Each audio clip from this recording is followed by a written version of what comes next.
I'm an ex-prisoner, spent 34 years in the British prison system. I was formerly known as Razor. That was my nickname when I was a criminal. And how many convictions did you rack up all in all? 63. Tell me about how you decided to apply for Grendon. One day I got a visit from the priest, and he told me my 19-year-old son had died on the outside in mysterious circumstances.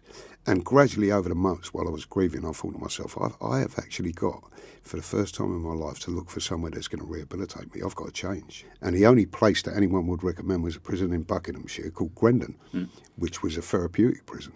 And when you arrived, tell me how that was. At first, I couldn't get my head around it. Everyone was so nice. And instead of seeing prisoners in clusters on the landings talking about the latest drug deal going down or who's got what or we're going to do so-and-so, which is normal for prison, you see little groups of guys on the landing in Grendon talking about therapy.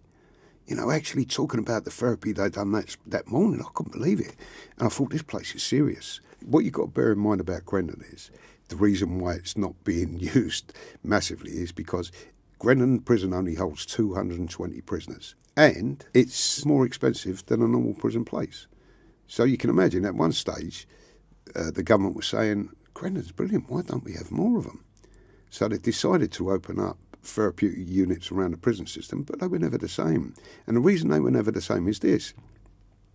They opened them in existing prisons. Grendon, the whole prison, everyone in there is geared towards therapy. If you open a therapy wing in a prison, you've got 5 other wings that ain't into therapy. You've got all the staff who are not into therapy. So the minute you come off that wing and go onto another wing, your therapy's gone out the window because you're back in prison again.